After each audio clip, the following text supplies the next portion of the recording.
Hello बच्चों, अभी हम पढ़ लेते हैं इम्यूनिटी के बारे में। Welcome to this session. आज का जो हमारा डिस्कशन रहेगा वो रहेगा इम्यूनिटी के बारे में। इम्यूनिटी क्या होती है? इम्यूनिटी एक आपकी जनरल कैपेसिटी होती है, एबिलिटी होती है, ठीक है। तो क्या होती है? Ability of body to fight against pathogen. Okay, pathogen, infection, allergy, disease, इन सब के अगेंस्ट आपकी बॉडी की जो कैपेसिटी होती है to fight against all of these disease causing micro organism is known as immunity. Okay, किसके अगेंस्ट फाइट करेगी बॉडी? पैथोजन के अगेंस्ट करेगी। पैथोजन क्या होते हैं? कोई भी माइक्रो ऑर्गेनिज्म, ठीक है, कोई भी माइक्रो ऑर्गेनिज्म जो डिजीज़ कॉज कर रहे हैं या इन्फेक्शन सब्सटेंसेस, इन्फेक्शियस सब्सटेंसेस जो होते हैं वो इन्फेक्शन कॉज कर रहे हैं, तो उनके अगेंस्ट लड़ने की कैपेसिटी क्या होती है? इम्यूनिटी कहलाती है, ठीक है। कौन कौन से माइक्रो ऑर्गेनिजम्स हो सकते हैं जो डिजीज़ कॉज कर सकते हैं? बैक्टीरिया हो सकते हैं, ठीक है। उसके अलावा डेफिनेटली वायरसेस हो सकते हैं, ठीक है। फंजाई होती है क्योंकि वो एलर्जी इन्फेक्शन कॉज करती है। इसके अलावा डिफरेंट डिफरेंट वर्म्स हो सकते हैं, ठीक है। कुछ प्रोटोजोअन्स हो सकते हैं जो डिजीज़ कॉज कर सकते हैं। तो इन सब के अगेंस्ट हमारी बॉडी क्या करती है? फाइट करती है, और उसी फाइटिंग कैपेसिटी को हम क्या कहते हैं? इम्यूनिटी। ओके, और जो ऑर्गेनिजम्स डिजीज़ कॉज कर रहे हैं उनको हमने नाम दे दिया है पैथोजन, ठीक है। अब जो हमारी बॉडी में इम्यूनिटी होती है वो दो तरह की होती है, ठीक है। एक होती है इन्नेट इम्यूनिटी। कौन सी इम्यूनिटी होती है? Innate immunity. और दूसरी क्या होती है? अक्वायर्ड इम्यूनिटी, ठीक है। तो हमारी बॉडी में दो तरह की इम्यूनिटी हो गई। एक हो गई इन्नेट इम्यूनिटी और दूसरी हो गई अक्वायर्ड इम्यूनिटी, ठीक है। अक्वायर्ड इम्यूनिटी मतलब क्या है? जो हमने बाहर से ली है, ठीक है। अक्वायर्ड मतलब जो आई है, कमिंग फ्रॉम समथिंग, ठीक है। ये हम पढ़ेंगे, अक्वायर्ड बाद में पढ़ेंगे, ठीक है। We will discuss about this later. पर अभी जो हमारा फोकस है वो है इन्नेट इम्यूनिटी पे। किस इम्यूनिटी पे है? इन्नेट इम्यूनिटी पे। तो let's start about the innate immunity, ठीक है। अब देखो, हम यहाँ पर बात कर रहे हैं किसके बारे में? इन्नेट इम्यूनिटी की। दो टाइप हो गए हैं, एक होती है इन्नेट, एक अक्वायर्ड। अक्वायर्ड हम बाद में पढ़ेंगे, पहले हम फोकस कर रहे हैं इन्नेट इम्यूनिटी पे, ठीक है। फर्स्ट ऑफ ऑल, ये जो इम्यूनिटी होती है ये नॉन स्पेसिफिक होती है। कैसी इम्यूनिटी होती है? नॉन स्पेसिफिक, मतलब नहीं देखेगी कि बैक्टीरिया है या वायरस, फंगई है या एल्गी। अगर अटैक करना है, डिफेंस करना है, तो डेफिनेटली ये डिफेंस करेगी। एल्गी के साथ भी वैसे ही ट्रीटमेंट करेगी, सॉरी बैक्टीरिया के साथ भी वैसे ही ट्रीटमेंट करेगी जैसा वायरस के साथ करेगी, ठीक है। तो first of all it is non specific, ठीक है। और ये आपके साथ रहेगी बाय बर्थ। जब आपका बर्थ था, पहला दिन था, ठीक है, तब से ये इम्यूनिटी आपके साथ है, ठीक है। And this kind of immunity contains different barriers. Okay, ये क्या है? एक तरह के प्रोटेक्टिव मैकेनिज्म है या प्रोटेक्टिव बैरियर्स हैं, ठीक है। तो ये जो प्रोटेक्टिव बैरियर्स है यही क्या करते हैं? प्रोवाइड करते हैं लाइन ऑफ डिफेंस, ठीक है। क्या प्रोवाइड करते हैं? Line of defence. मतलब जनरली क्या है, कोई न्यू बॉर्न है, ठीक है, अब उसको दूसरे दिन अगर एलर्जी या इन्फेक्शन हो गया है तो कौन सी इम्यूनिटी काम आ रही है यहाँ पे? Innate immunity. नॉन स्पेसिफिक है, नहीं देखेगी क्या बैक्टीरिया या वायरस, बस उसको फाइट करना है, बॉडी को बचाना है, बर्थ पे आपके साथ है, ठीक है। और डिफरेंट बैरियर्स होते हैं जो इम्यूनिटी क्रिएट करते हैं। तो कितने बैरियर्स हैं टोटल? मैं आपको 5 बैरियर बढ़ाऊँगी। तो सबसे पहले मैं पहला बैरियर बता देती हूँ। पहला बैरियर जो है वो हमारा है फिज़िकल बैरियर। कैसा बैरियर है? फिज़िकल। अब जनरली फिज़िकल का मतलब क्या है? यहाँ पर जो भी विजिबल स्ट्रक्चर्स होती है उनका फिज़िकल, ठीक है। अब आपको पता है स्किन पे आपको क्या प्रोड्यूस होता है? स्किन पे प्रोड्यूस होता है स्वेट। स्वेट में क्या होता है? वाटर होता है और सॉल्ट होता है, ठीक है। तो ये क्या करता है? सॉल्ट रहेगा तो डेफिनेटली सॉल्ट पे माइक्रो ऑर्गेनिजम्स ग्रो नहीं कर पाएंगे, ठीक है। तो आपकी स्किन पे माइक्रो ऑर्गेनिजम्स को ग्रो नहीं होने देता, इन्फेक्शन कॉज नहीं करता, ठीक है। स्किन जो है बेसिकली कौन सी लेयर होती है? स्किन की जो लेयर है एपिथेलियम और इतने सारे हमने नाम पढ़े थे, ठीक है। ये जो है ये है स्ट्रेटम कॉर्नियम। क्या है? Stratum corneum. ये केराटिनाइज्ड जो आउटर मोस्ट लेयर है किसकी बनी हुई है, ये केराटिन के, ठीक है। तो स्किन में क्या होता है, स्वेट प्रोड्यूस होता है। स्वेट क्या है, वाटर है, सॉल्ट है, और उसकी वजह से क्या होता है कि कोई भी माइक्रो ऑर्गेनिज्म ग्रो नहीं करता। स्किन जो है वो सेकेंडली प्रोड्यूस करती है सीबम। सीबम यानी क्या है, ऑयल। तो आपकी स्किन पे क्या होता है, ऑयल होता है, उसकी वजह से भी कोई माइक्रो ऑर्गेनिज्म ना तो ग्रो कर पाता है ना एंट्री कर पाता है, ठीक है।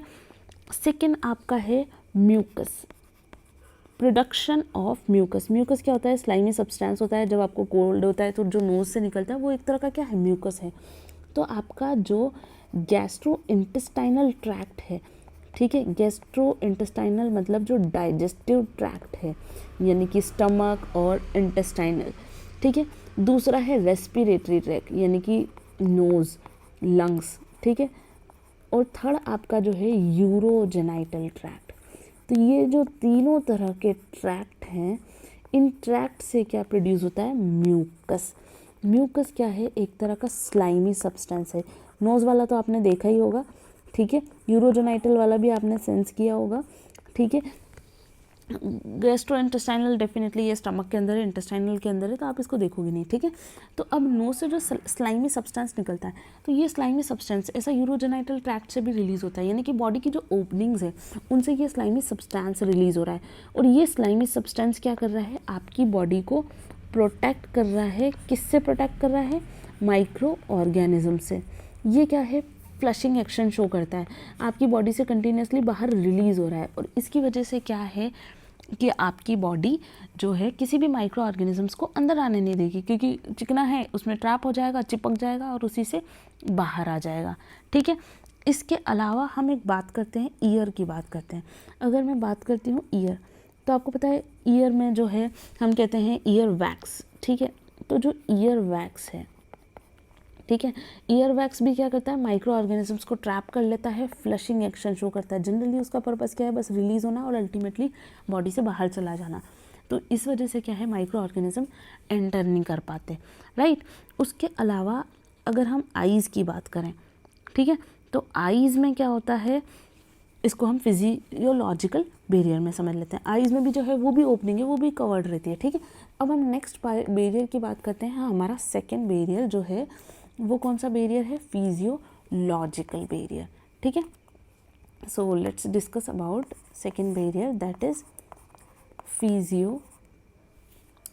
पहले जो हमने पढ़ा था वो है फिजिकल और अब है फिजियोलॉजिकल। बच्चों ये जो मैं आपको लिखवा रही हूँ, अगर आप चाहो तो इसके नोट्स बना सकते हो जैसा आपको सूटेबल लगे, बट इसको आपको पढ़ने के बाद रिवाइज भी करना है, ओके। तो अब जो सेकेंड बैरियर है वो है हमारा फिजियोलॉजिकल, ठीक है। यहाँ पर हम अगर बात करें स्टमक, स्टमक के अंदर क्या प्रोड्यूस होता है, एसिड। एसिड की पीएच होती है बहुत ज़्यादा एसिडिक, ठीक है, अप्रोक्सीमेटली 2 के आसपास। तो डेफिनेटली इतनी पीएच में कोई माइक्रो ऑर्गेनिज्म ग्रो नहीं कर पाएगा। कौन सा एसिड है, हाइड्रोक्लोरिक एसिड। तो हाइड्रोक्लोरिक एसिड की वजह से कोई भी चीज़ ग्रो नहीं कर पाएगी, कोई माइक्रो ऑर्गेनिज्म ग्रो नहीं कर पाएगा। Second, saliva. सलाइवा कहाँ प्रोड्यूस होता है, माउथ में। तो आपका जो माउथ है वो क्या प्रोड्यूस करता है, सलाइवा। सलाइवा के अंदर होता है एक एंजाइम लाइसोजाइम। ये लाइसोजाइम एंजाइम क्या करता है, किल करता है बैक्टीरिया को। किसको, किल बैक्टीरियल सेल्स, ठीक है। तो जो बैक्टीरिया सेल्स है वो लाइसोजाइम की हेल्प से किल हो जाती है। डेफिनेटली लाइसोजाइम जो है वो उसको किल कर देगा, ठीक है। फिर हम बात करते हैं आईज़। अब आपकी जो बॉडी की ओपनिंग है, देखो सारी ओपनिंग्स कवर हो गई है। हमने रेस्पिरेटरी ट्रैक्ट की बात कर ली, आईज़ की बात कर ली, ईयर की बात कर ली। तो अब जो आईज़ है, आईज़ क्या प्रोड्यूस करती है, टीयर्स।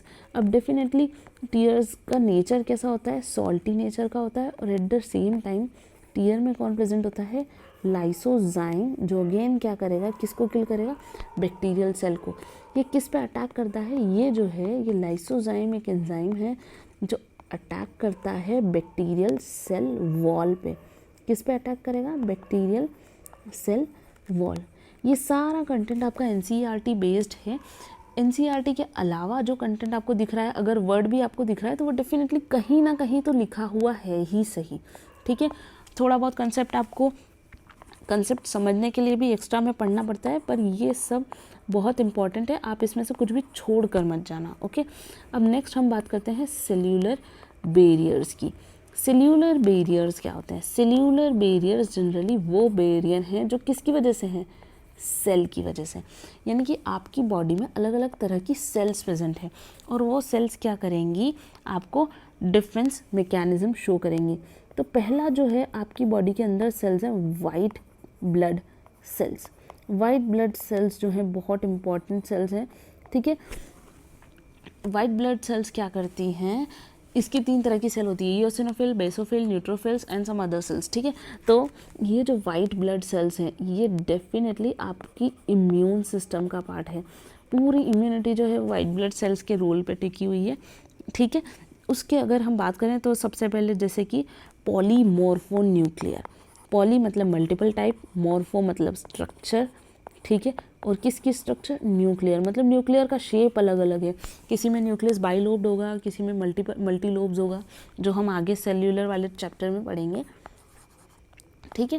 तो पॉली मतलब मल्टीपल टाइप के, मॉर्फो मतलब स्ट्रक्चर, न्यूक्लियर मीन्स किसकी स्ट्रक्चर? न्यूक्लियस की, पॉलीमॉर्फो न्यूक्लियर ल्यूकोसाइट्स। तो इसको हम लिखेंगे PML, ठीक है। तो ये क्या है? स्पेसिफिक टाइप ऑफ सेल्स हैं, ठीक है। ये क्या करेंगे? आपका डिफेंस मैकेनिज्म तैयार करेंगे। इसके अलावा सेल्स हैं मोनोसाइट्स। मोनोसाइट्स जो हैं डिफ्रेंशिएट होती हैं और फिर हेल्प करती हैं। इसके अलावा अलग सेल हैं नेचुरल किलर सेल्स, ठीक है, मैक्रोफेजेस। ये सारी बॉडी की सेल्स जनरली क्या करेंगी? बस आपका फाइटिंग मैकेनिज्म तैयार करेंगी, ठीक है। अब देखो, जब भी कोई डिजीज़ होती है, एलर्जी होता है, इन्फेक्शन होता है, तो वहाँ पर ये सारी सेल्स फटाफट क्या करती है? एक्टिव होती है। बी सेल्स मैंने आपको बताए थे, टी सेल्स आपको बताया, ठीक है। तो ये क्या करती हैं? एक्टिवेट हो जाती हैं, ठीक है, अगेंस्ट जो आपकी जो सेल्स हैं। ये जो सेल एक्टिवेट होंगी और आपकी बॉडी को डिफेंस मैकेनिज्म प्रोड्यूस करेंगी। कब? अगर कोई सेल कैंसर कॉजिंग हो जाती है, कोई वायरल इन्फेक्टेड सेल है, ठीक है, कोई सेल है जिसको कैंसर हो जाता है, उस सेल को से बचाने के लिए, वायरस इन्फेक्टेड सेल को बचाने के लिए ये सब क्या करती हैं? सेल्स काम करती है, ठीक है। मैक्रोफेजेस मैंने आपको बता ही दिया, ये रहा मैक्रोफेजेस। नेचुरल किलर सेल्स मैंने आपको बता दिया। मोनोसाइट्स होगी, साइट मतलब है सेल, ठीक है। So don't confuse with this, ठीक है। ये सब क्या करेंगी? किल करेंगी। अब किल कैसे करेंगी? फेगोसाइटोसिस करेंगी। फेगोसाइटोसिस मतलब उसको खा जाएंगी सिंपली, ठीक है। साइटोसिस मतलब अंदर ले लेना, एंडोसाइटोसिस, एक्सोसाइटोसिस हमने पढ़ा है, ठीक है। तो किल क्या करेंगी? Through the process of phagocytosis, microbes को किल कर देंगे, ठीक है। तो हमने 3 पढ़ लिए, physiological, physical, cellular barrier. Next barrier की बात कर लेते हैं। तो नेक्स्ट जो बैरियर है वो हमारा है साइटोकाइन। देखो, अभी तक जो हमने पढ़ा था वो स्ट्रक्चर की वजह से था, ठीक है। फिजिकल बैरियर स्ट्रक्चर की वजह से था, ठीक है। ये जो है ये साइटोकाइन बैरियर है, ये बॉडी के अंदर की बात कर रहे हैं, ठीक है। ये कहाँ पे हो रहा है? Inside the body. अब जो टीयर्स है, सलाइवा, वो काइंड ऑफ ओपनिंग्स में एसोसिएटेड था, ठीक है। तो ये है इनसाइड द बॉडी। जनरली क्या होता है, जैसे कि ये आपकी एक लेयर है, यहाँ पे ये 1 2 3 4 5 सेल है, ठीक है। अब अगर ये सेल जो है ये वायरस से इन्फेक्ट हो जाती है, एक छोटा सा इस तरह से बना देती हूँ, ये सेल वायरस से इन्फेक्ट हो जाती है, ठीक है। तो ये सेल क्या करेगी? कुछ ऐसे सिग्नल्स रिसीव करेगी जो नियर बाय सेल्स में जाकर क्या करेंगे? ये सिग्नल्स हैं, केमिकल सिग्नल्स हैं, सिग्नल्स जो इन्फॉर्म करेंगे कि मेरे को वायरस ने अटैक कर दिया, अब तुम अपने आप को बचा लो, ठीक है। So they inform about viral attack, simple, ठीक है। तो ये जो केमिकल सिग्नल्स है जनरली क्या होती है? ये वायरल इन्फेक्टेड सेल है, ये वाली सेल कैसी है? हमारी वायरल इन्फेक्टेड सेल। और ये सारी कौन सी सेल है? पड़ोसी सेल्स हैं। तो वायरल इन्फेक्टेड सेल क्या करती है? पड़ोसी सेल में सिग्नल प्रोड्यूस करती है। और ये सिग्नल एग्जैक्टली क्या है? These signals are known as interferon. कोई केमिकल है, ठीक है, बायोमॉलिक्यूल है, ये इंटरफेरॉन रिलीज करेगी और इस इंटरफेरॉन से ये बाकी सारी सेल प्रोटेक्ट हो जाएंगे, ठीक है। जो आपकी नियर बाय सेल हैं वो क्या हो जाएंगी? प्रोटेक्ट हो जाएंगी बिकॉज ऑफ दीज सिग्नल्स। तो जनरली साइटोकाइन बैरियर में क्या हुआ कि जो वायरल इन्फेक्टेड सेल है उसने सिग्नल्स प्रोड्यूस करे नियर बाय सेल को बचाने के लिए। नियर बाय सेल ने उन सारे सिग्नल्स को आइडेंटिफाई किया, यानी कि और फिर क्या किया, अपने आप को प्रोटेक्ट कर लिया, और उस सिग्नल को हमने क्या बोला है, इंटरफेरोन। ठीक है,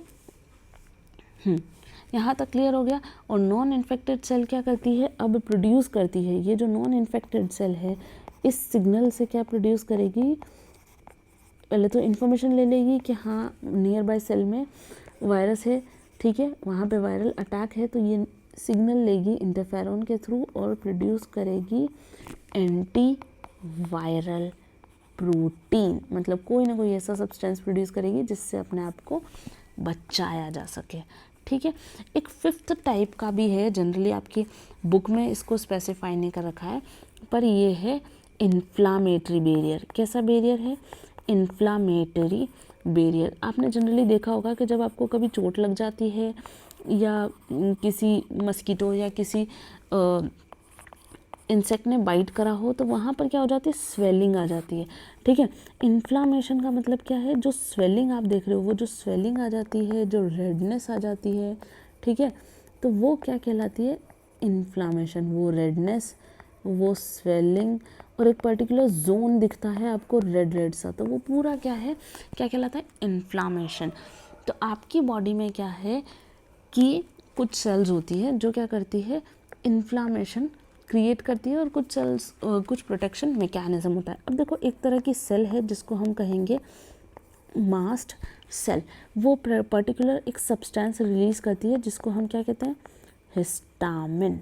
मास्ट सेल क्या करती है, रिलीज करती है हिस्टामिन को। ठीक है, ये क्या करता है, जो ब्लड वेसल है, लाइक ये हमारी एक ब्लड वेसल है, ठीक है, ये ब्लड वेसल है, इस ब्लड वेसल को डायलेट करता है, मतलब ब्लड वेसल का साइज इनलार्ज करता है। दिख रहा है अब आपको, यहाँ पे थोड़ा साइज बड़ा हो गया है ना, तो ये क्या करता है, वेसो डायलेशन, मतलब साइज इंक्रीज करेगा, डायामीटर को इंक्रीज कर देगा। और इसकी वजह से क्या है, जो अंदर कुछ WBCs हैं, जैसे यहाँ पर ब्लड फ्लो हो रहा है, ठीक है, ये ब्लड फ्लो हो रहा है, ठीक है, तो ये ब्लड के, ये ब्लड वेसल है, ब्लड वेसल के अंदर ब्लड फ्लो हो रहा है, तो ये जो सेल्स हैं ये यहाँ से पास होकर कहाँ आ जाएंगी, बाहर आ जाएंगी। ठीक है, तो ये क्या करेंगी, सेल्स बाहर आ जाएंगी, और डेफिनेटली ये जो WBC हैं